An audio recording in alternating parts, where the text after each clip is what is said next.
आज हम लोग फिर से एक नए क्वेश्चन के साथ में हैं। तो जितने भी स्टूडेंट फर्स्ट टाइम मेरे लेक्चर को देख रहे हैं वो लोग प्लीज सभी सब्सक्राइब करें चैनल को, ताकि आप तक के नोटिफिकेशन पहुंच सके। अब यहाँ देखिए हमारे पास में क्वेश्चन दिया है। क्वेश्चन में बोला उसने given 3 points A B and C, 3 points दिए हैं, तीनों के कोऑर्डिनेट हमारे पास में है। ए का कोऑर्डिनेट कौन है 2 -1 2, बी का कोऑर्डिनेट कौन है -1 1 4 एंड सी का कोऑर्डिनेट कौन है 4 3 -1। तीनों कोऑर्डिनेट देने के बाद में उसने हमको बोला है find the angle between vector R A B and vector R A C. Second बोला उसने the area of triangle ABC, और थर्ड निकालने बोला उसने unit vector perpendicular to ABC. ठीक है, सबसे पहला काम, जब भी हमको कोई क्वेश्चन दिया रहेगा हम लोग तैयार करेंगे गिवन डेटा।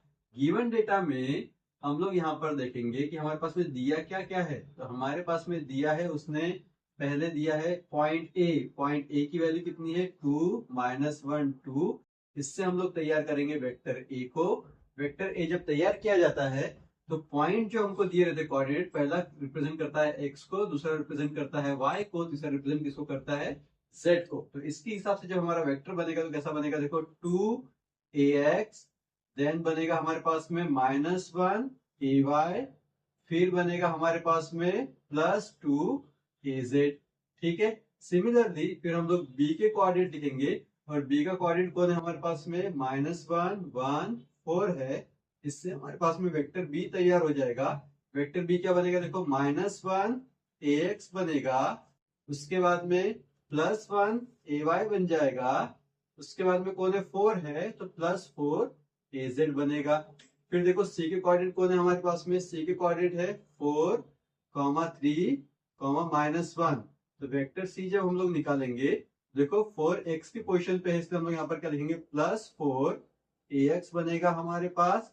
उसके बाद में सेकंड कौन है 3 है, 3y की जगह पर है तो क्या बनेगा 3ay बन जाएगा। देन -1z की जगह पर तो क्या बनेगा -1az बनेगा। तो यहाँ पर हमारे पास में 3 वेक्टर निकल चुके हैं, vector A, vector B and vector C. अब क्या करना है, हमको फाइंड करना है। सबसे पहले हम लोग फाइंड किसको करेंगे, यहाँ पे the angle between R A B and R A C. The angle between vector R A B and R A C. कभी भी याद रखना, जब भी आप एंगल निकालोगे हमेशा वहां पे डॉट प्रोडक्ट का फॉर्मूला यूज होगा। ये जो डॉट प्रोडक्ट का फॉर्मूला हम लोग यूज कर रहे हैं, इसके पहले हम लोग न्यूमेरिकल बना चुके हैं। तो आप प्रीवियस वाले न्यूमेरिकल को प्लेलिस्ट में जाके देखिए, उसके बाद में आपको ये भी अच्छे से समझ में आने लग जाएगा। तो यहाँ पर मैं आप लोग के लिए फॉर्मूला बना रहा हूँ। हमको यहाँ पर क्या निकालना है, एंगल निकालना है। तो एंगल के लिए हम लोग यहाँ पर क्या लिखेंगे, थीटा लिखेंगे =2। ठीक है, अब यहाँ पर देखो एंगल किसके बीच में निकाल रहे हैं हम लोग, R A B and R A C के। तो ऊपर में न्यूमरेटर में हम लोग क्या करेंगे, R A B dot R A C लिखेंगे।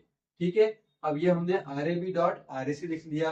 डिवीजन में हम लोग आएंगे तो इनका बनाएंगे मैग्नीट्यूड। तो यहाँ पर क्या बन जाएगा, magnitude R A B dot magnitude बनेगा आर ए सी।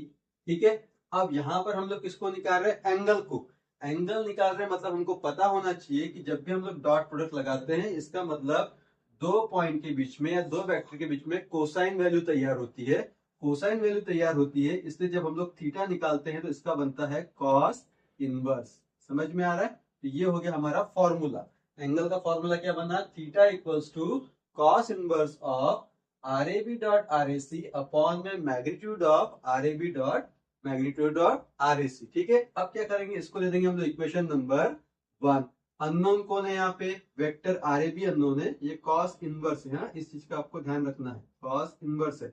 अब यहाँ पर देखो अननोन कौन है हमारे पास में, वेक्टर आर ए बी। तो हम लोग सबसे पहले किसको फाइंड करेंगे, आर ए बी को। तो आर ए बी क्या बनेगा यहाँ पर, vector B minus vector A. चलो वेक्टर बी का वैल्यू क्या है हमारे पास में, यहाँ पे -1ax है, +1ay है, +4az है।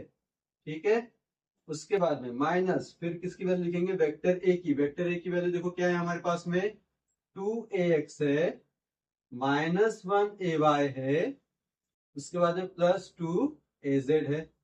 ठीक, अब इसको हमको सॉल्व करना है। सॉल्व करेंगे तो क्या होगा, देखो ये -1 ब्रैकेट ओपन करेंगे तो प्लस टू क्या हो जाएगा -2, -1 -2 बनेगा हमारे पास में -3ax। उसके बाद में देखो ay का कोएफिशिएंट कितना है 1 है, यहाँ पे ay का कोएफिशिएंट है -1, ये बाहर में -1 जब ब्रैकेट के अंदर जाएगा तो बनेगा +1, तो 1 + 1 कितना हो जाएगा +2ay। उसके बाद में देखो z का कोएफिशिएंट कितना है 4 है, यहाँ पे z का कोएफिशिएंट कितना है 2 है, +2, ब्रैकेट ओपन करेंगे तो माइनस अंदर में जाएगा तो क्या बनेगा माइनस प्लस माइनस, तो 4 -2 कितना हो जाएगा +2। पॉजिटिव 4 में से -2 करेंगे तो +2 हमारे पास में यहाँ पर az की वैल्यू आएगी। तो ये वैल्यू किसकी निकली हमारे पास में रिजल्टेंट वेक्टर ab की। ये फर्स्ट टर्म निकल गया। अब किसको निकालेंगे ac को।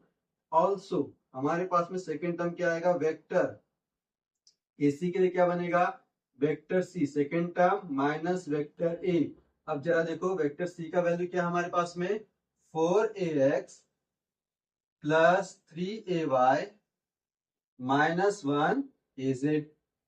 ठीक है माइनस में अब वेक्टर A का वैल्यू क्या है हमारे पास में, वेक्टर A का वैल्यू है 2ax -1ay + 2az।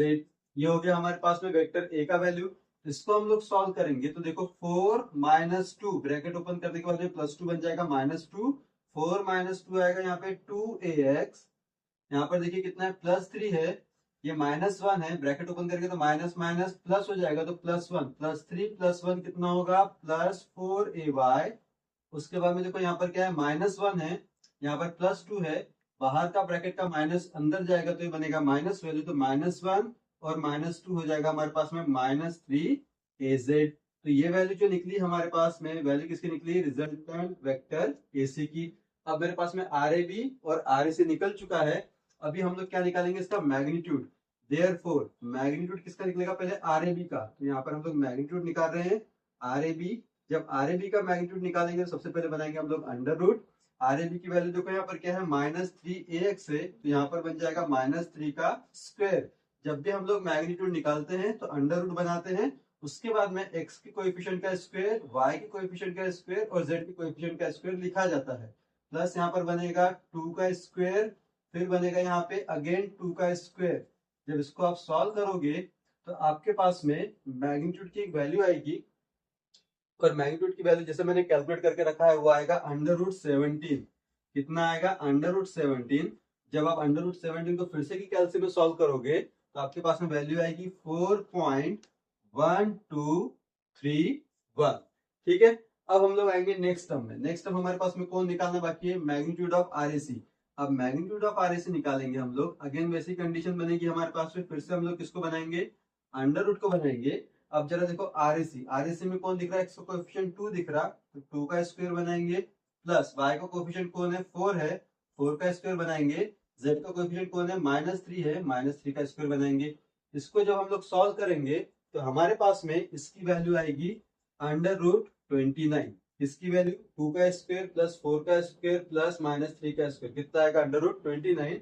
इसको जब आप सॉल्व करोगे तो आपके पास में एक वैल्यू आएगी, वो वैल्यू आएगी 5.3851। ये जो वैल्यूज है मैंने कैलकुलेट करके रखी है कैलसी में, आप लोग भी वैल्यूज को कैलसी में पुट करते चलिए और चेक करते चलिए कि आंसर सही निकाल पा रहे हो कि नहीं निकाल पा रहे हो। अब हम लोग आगे बढ़ेंगे। अब हम लोग यूज करेंगे इक्वेशन नंबर 1 को। जब हम लोग इक्वेशन नंबर 1 यूज करेंगे तो कैसा होगा, देखो हमारे पास में देयरफॉर फ्रॉम इक्वेशन 1 की यूज कर रहे हैं क्योंकि हमको निकालना कौन है यहाँ पे एंगल निकालना है किसका RAB एंड RAC का, और एंगल किसको रिप्रेजेंट कर रहा है थीटा को। इक्वल्स टू में यहाँ पर आएगा कॉस इनवर्स, वैल्यू को पुट करेंगे तो चलो देखो RAB की वैल्यू कितनी हमारे पास में, RAB की वैल्यू दी हुई है -3ax। उसके बाद में कौन है +2ay।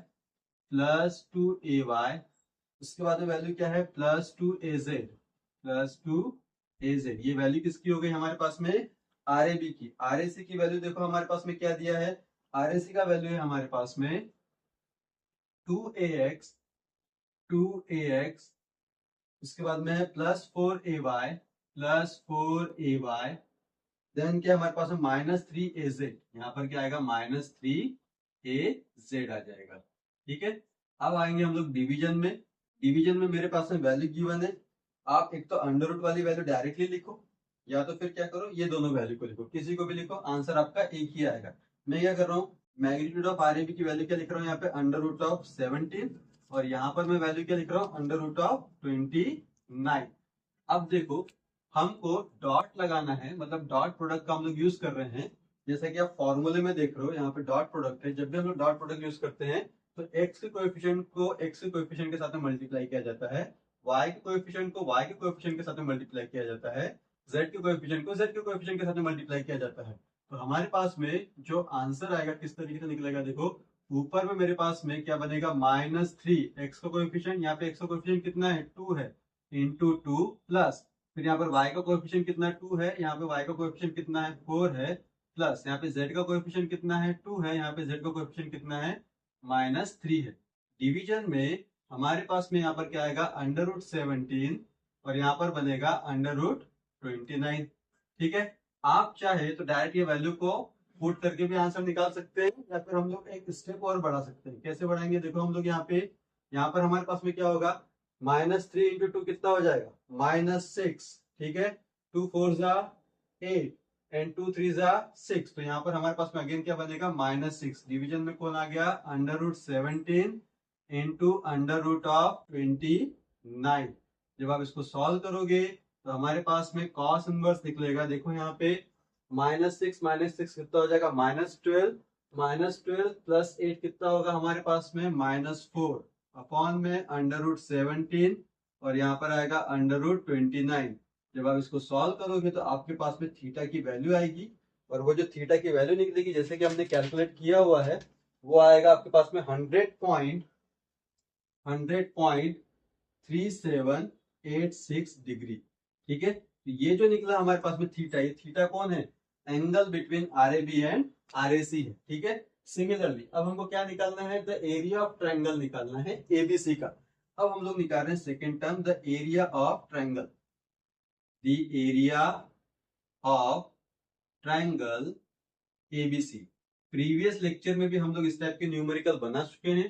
ठीक है, अब ट्रायंगल ढूंढना होता है कि भैया ट्रायंगल में मैं कौन सी वैल्यू पुट करूं। हमेशा जब भी इस तरीके के क्वेश्चन बनते हैं, आपको ऑलरेडी ट्रायंगल के लिए वेक्टर दिए हुए रहते हैं। तो यहाँ पे देखो ट्रायंगल के लिए वेक्टर कौन देके रखा हमारे पास में, R A B and R A C. ठीक है, तो यहाँ पर जब हम लोग निकालेंगे एरिया ऑफ ट्रायंगल तो फॉर्मूला बनेगा 1/2 मैग्नीट्यूड में, यहाँ पर कौन है, आर ए बी। तो एरिया ऑफ ट्रायंगल निकालते समय हम लोग को लगाना पड़ता है क्रॉस प्रोडक्ट। तो यहाँ पर आ जाएगा आर ए बी क्रॉस, यहाँ पर क्या बनेगा, आर ए सी। ये हमेशा गिवन रहेगा, इसके प्रीवियस न्यूमेरिकल में भी हमने इस टाइप का न्यूमेरिकल देखा हुआ है। अब यहाँ पर अननोन कौन है, R A B cross R A C, इसको हम लोग दे देंगे इक्वेशन नंबर 2। सबसे पहले हम लोग किसको निकालेंगे, R A B cross R A C को निकालेंगे। तो हमारे पास में जो टर्म बनेगा कैसा बनेगा, देखो हम लोग पहले बनाएंगे डिटर्मिनेंट। डिटरमिनेंट बनाने के बाद में यहाँ पर किसको लिखेंगे, ए एक्स को, फिर लिखेंगे ए वाई को, फिर लिखेंगे ए जेड को। अब क्या करेंगे, आर ए बी को ढूंढेंगे। आर ए बी कहाँ है, ये है। आर ए बी में एक्स का कोएफिशिएंट कौन है, -3, तो एक्स के नीचे में -3 लिखेंगे। वाई का कोएफिशिएंट 2 है तो 2 लिखेंगे। जेड का कोएफिशिएंट 2 है तो जेड के नीचे में 2 बनेगा। फिर आर ए सी को ढूंढो। आर ए सी देख रहे हो, एक्स का कोएफिशिएंट कितना है, 2 है, वाई का कोएफिशिएंट कितना है, 4 है, और z का कोएफिशिएंट कितना है, -3 है, तो -3 हमेशा साइन के साथ में ही लिखा जाता है। ठीक, आगे भी बढ़ेंगे।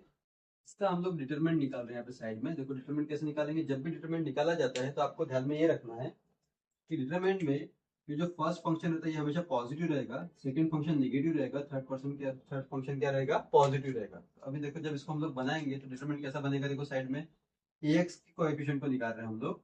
यहाँ पर मैंने एक ब्रैकेट बनाया, एक्स का कॉलम छोड़ेंगे, रो छोड़ेंगे, तो बचा कौन, 2 इंटू -3। तो यहाँ पर क्या आएगा हमारे पास में, 2 इंटू -3 आएगा, माइनस में यहाँ पर क्या बनेगा, 4 इंटू 2। तो यहाँ पर आ जाएगा हमारे पास 4 इंटू 2। वैल्यू किसकी बन गई हमारे पास, ए एक्स की।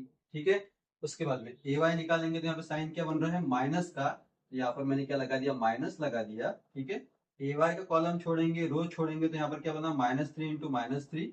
यहाँ पर हमारे पास में आएगा -3 इंटू -3। ठीक है, इधर में कौन बनेगा, 2 इंटू 2, माइनस में क्या आ जाएगा, 2 इंटू 2। ये वैल्यू किसकी बन गई हमारे पास में, ए वाई की। अब देखो फिर साइन किसका बना, प्लस का, ए जेड के लिए। तो हम लोग यहाँ पर प्लस साइन लगाएंगे, कॉलम छोड़ेंगे, रो छोड़ेंगे, तो क्या बनेगा, -3 इंटू 4। तो यहाँ पर आएगा -3 इंटू 4, माइनस में यहाँ पर क्या बनेगा 2 इंटू टू, यहाँ पर आ जाएगा 2 इंटू टू, ये क्या बन जाएगा हमारे पास में AZ बनेगा। ठीक है, अब यहाँ पर इसको हम लोग सॉल्व करेंगे तो हमारे पास में जो वैल्यू आएगी, वैल्यू क्या आएगी देखो, 4 इंटू माइनस थ्री कितना होगा, सॉरी 2 इंटू माइनस थ्री कितना होगा -6, और ये कितना हो रहा है 8, तो मेरे पास में आंसर कितना आएगा -6 और -8 कितना हो जाएगा हमारे पास में -14AX। ठीक है, उसके बाद में हम लोग जब आगे बनाएंगे तो हमारे पास में देखो यहाँ पर क्या साइन है, ये माइनस साइन है, माइनस को रखा हम लोगों ने, यहाँ पर कितना हो रहा है +9 और ये -4, तो कितना आ जाएगा हमारे पास में 5AY। ठीक है, उसके बाद में हम लोग यहाँ पर आएंगे, देखिए यहाँ पर कितना हो रहा है -12, -3 इंटू 4 कितना होगा -12 होगा, -12 और -4 कितना होगा -16, तो यहाँ पर कितना आ जाएगा -16AZ। तो ये जो मेरे पास में आंसर आया वो आंसर किसका आया, RAB क्रॉस RAC का, जैसा कि मैंने यहाँ पर कैलकुलेट करके रखा हुआ है। ठीक है, अब जैसे मेरे पास में RAB क्रॉस RAC का आंसर आ चुका है, अब हम लोग यहाँ पर क्या करने वाले हैं, इसका एरिया ऑफ ट्रायंगल निकालेंगे। तो किसका यूज करेंगे, इक्वेशन नंबर 2 का। देयरफॉर फ्रॉम इक्वेशन 2, ठीक है, आप लोग के समझने के लिए मैं यहाँ पर लिख देता हूँ कि ये वैल्यू किसकी निकली हमारे पास में, vector RAB cross vector RAC की। ठीक है, अब इक्वेशन नंबर 2 यूज कर रहे हैं, क्या बोल रहा है वो, therefore the area of triangle, the area of triangle ABC क्या बन जाएगा हमारे पास में, देखो तो ये कौन है, डिटर्मिनेंट है, हमने क्या निकाल के रखा है, वेक्टर। अब हम लोग डिटरमिनेंट फाइंड करेंगे तो क्या बनेगा हमारे पास में 1/2। डिटरमिनेंट निकालने जा रहा हूं, मैंने बना दिया ब्रैकेट, डिटरमिनेंट के लिए क्या कर रहे हैं हम लोग, यहाँ पर अंडर रूट बना रहे हैं, ये डिटरमिनेंट को सॉल्व कर रहा हूं मैं, तो क्या बनेगा हमारे पास में यहाँ पे -14 का स्क्वायर प्लस -5 का स्क्वायर प्लस -16 का स्क्वायर। जब वैल्यू आएगी तो ये जो हमारे पास में ब्रैकेट के अंदर की वैल्यू है, वैल्यू किसको रिप्रेजेंट कर रही है, डिटरमिनेंट को। तो हमारे पास में वैल्यू क्या बनेगा 1/2, और जब इसको आप सॉल्व करोगे तो डिटरमिनेंट का आपके पास में एक आंसर आएगा 21.8403। ये आंसर किसका है, डिटरमिनेंट का है। आपको मैं यहाँ पे साइड में लिख के दे देता हूँ, ये आंसर हमने किसका निकाला हुआ है, डिटरमिनेंट का। ठीक है, vector RAB cross vector RAC का आंसर है ये। ठीक है, अब यहाँ देखो, इसको जब हम लोग 2 से डिवाइड करेंगे तो मेरे पास में एरिया ऑफ ट्रायंगल निकल जाएगा, और वो एरिया ऑफ ट्रायंगल निकलेगा हमारे पास में 10.9201 मीटर स्क्वायर। तो ये हो गया हमारे पास में सेकेंड आंसर। अब हम लोग आएंगे थर्ड आंसर पे। थर्ड आंसर के लिए मुझे कुछ तो भी मिटाना पड़ेगा ताकि आप लोग को दिख सके। तो आपको अगर लिखना है तो आप वीडियो को पॉज करके लिख सकते हैं, ताकि आपको समझ में आए कि कौन सी वैल्यू हमने कहाँ से स्टार्ट की हुई है। तो मैं ये साइड को मिटा रहा हूँ अभी, क्योंकि हमको अभी थर्ड पोर्शन को फाइंड आउट करना है। ठीक है, अब जब हम लोग थर्ड पोर्शन को फाइंड आउट करेंगे तो हमारे पास में देखो क्या दिया हुआ है यहाँ पे निकालने के लिए, unit vector perpendicular to ABC। तीसरी वैल्यू हम लोग निकाल रहे हैं यहाँ पे, यूनिट वेक्टर के लिए हमने क्या लगाया, A।